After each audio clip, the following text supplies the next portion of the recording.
I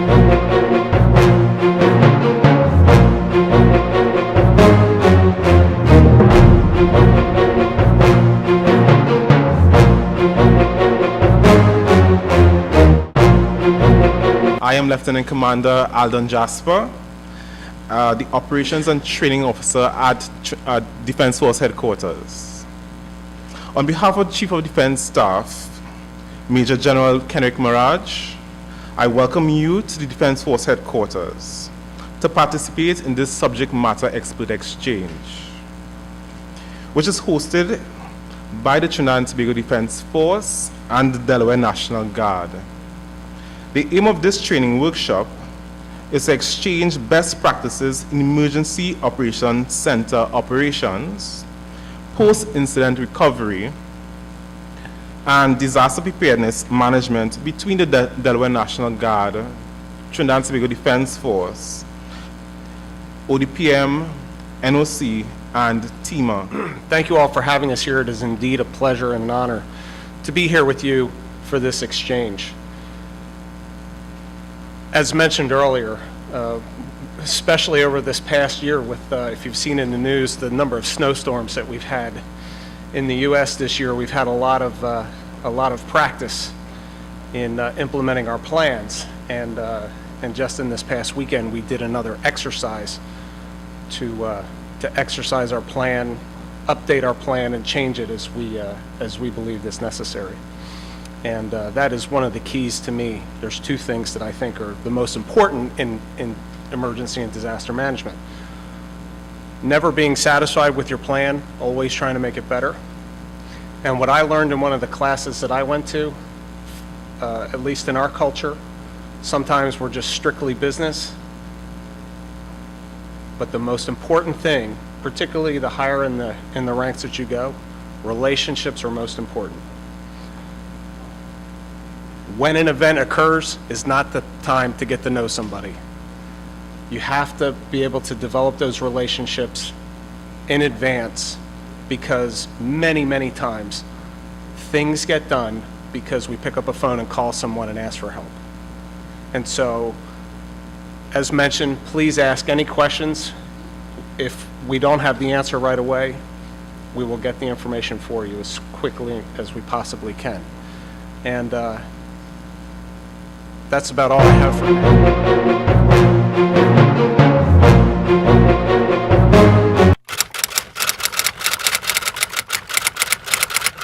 To our guests, welcome to Trinidad. Actually, this morning we'll be doing a sort of a joint presentation between me and Mr. Mackey. I will be covering the strategic part, the ODPM organization, our policy framework, our strategic framework, which involves our goals, objectives, and initiatives. And Eric, he'll be covering, well, I think the majority of it, where we discuss the ODPM operations, when he'll be getting more into our levels of activation and our emergency operation as a whole. Just to start off, ODPM is not that old. We were created by Cabinet Minute number 56 in January 6, 2005. Before, we were actually an organization called NEMA, which still exists today, but in Tobago. And NEMA, they were a little bit more responsive. And even before NEMA, there was an organization called NERO, the National Emergency Response Organization, and they were also responsive. So in 2005, ODPM came about, the Office of Disaster Preparedness and Management. And then we have our mitigation, operations, training, and education. And I'll say those three sections are really operations as a whole. The operations unit, which is the preparedness and response unit, also deals with business operations of the ODPM.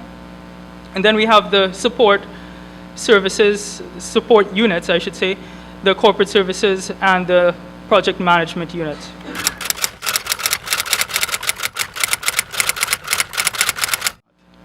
Okay, so today we're going to talk about the ODPM and its operations and so on. I'm going to touch on our comprehensive disaster management framework. The start off, the United Nations states that natural hazards by themselves do not cause disasters, It is the combination of an exposed, vulnerable, and ill-prepared population or community with a hazard event that results in a disaster.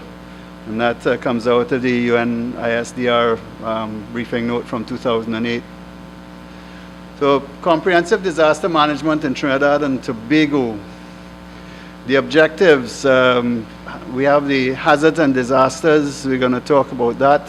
The disaster management policies, the disaster management framework, both local, regional, and international.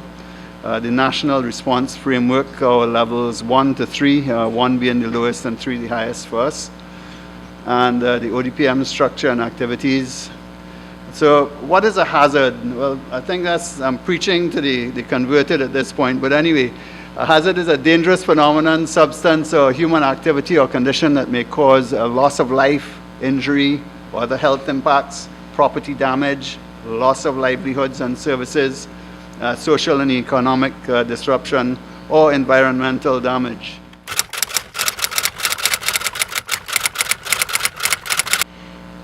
My aim this morning is to present to you the National Operations Center. Basically, it can be considered a new kid on the block from a strategic level, and how it integrates into operations centers, public safety and security issues within Trinidad and Tobago, and that landscape of EOC management. The order of presentation will deal with the mandate of the national security, the purpose and values of the National Operations Center, the lack of a National Operations Center, its current issues and challenges, the vision, collaborative, interagency framework, why a multi-agency coordinating group, the National Operations Center value-added operational overview, National Operations Center, and the recommended model of the establishment of the National Operations Center. The mandate of the Ministry of National Security is to ensure the fundamental rights and safety of its citizens, ensuring that the issue of public safety is maintained and managed by the agencies so entrusted.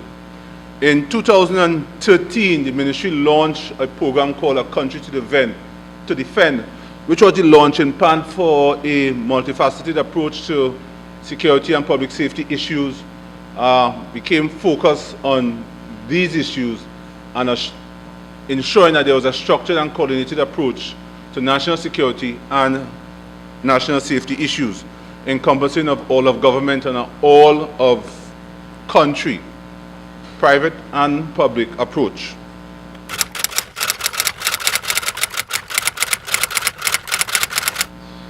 We talked earlier about liaison officers. I know that your ODPM very much uses them, and so do we. And just so we're not mixing terms, I wanted to make sure that your definition of a liaison and our definition of a liaison is similar. Now, it doesn't necessarily have to be an executive. It doesn't necessarily, in Delaware anyway, it doesn't have to be necessarily a senior NCO or a senior officer or warrant. More important to us, it has to be somebody that knows the capability of the organization they're representing. That's the driver. As it says here, it's usually it is typically a senior NCO or officer or a warrant officer that we have, but the first priority for selection is their ability to communicate to other agencies how are you going to help to control it, and what is the risk. You know, somebody once told me, and I heard the discussion earlier, and I thought it was a great discussion about, well, what are we doing to protect our government, and what about the change of regimes and leadership and that sort of thing. And I remember somebody once told me, you know, at the end of the day, it's up to the people in this room that are going to determine what are the priority issues for emergency management. You cannot protect everybody from all threats everywhere all the time. It's just not possible. And if it is, it's going to cost you more money than you can imagine. So what this group, what you have to do is determine what is most likely, what's my worst case scenario, what's most likely, and what's the likelihood of the threat, and what measures are unable to. Can we support? Yes. But we never want to be in charge unless there's only one condition I can think of that, where there is no discernible government in place. Katrina was an example, 2005. We were so devastated, there was not along the Gulf Coast area, there was not a discernible. I think I need a logistician. Our logistics folks are going to be in there. If I think we're going to be doing more feeding, providing or transporting foodstuff and actually giving out MREs, then I'm going to need more people that have capacity to upload and download boxes and those sorts of equipment pieces. If I know it's more of a medical mission for us, I'm going to need more doctors and nurses. So that, and